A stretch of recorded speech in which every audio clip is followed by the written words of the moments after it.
Hello, magandang umaga. So, ito po yung paa ng manok na inaadobo. So, ito yung una, pinakuluan ko muna yung paa ng manok. Siyempre, ganyan po ako magluto para madali lang lutuin.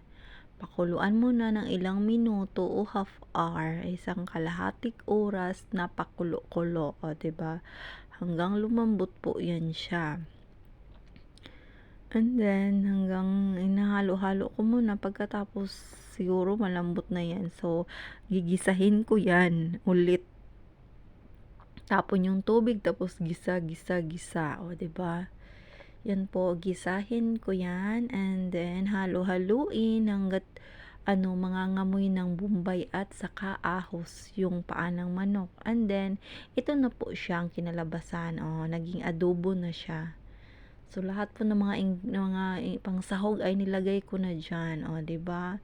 Ang sarap-sarap niyan, matamis. Siyempre matamis, maalat konti. Ang sarap niyan, guys. So, malapit na 'yan siyang maluto, oh, 'di ba? So, kain na, guys. Maghukad na kayo ng kanin para kakain na tayo. So, kain-kain, paa ng manok, bilay. So, thank you so much.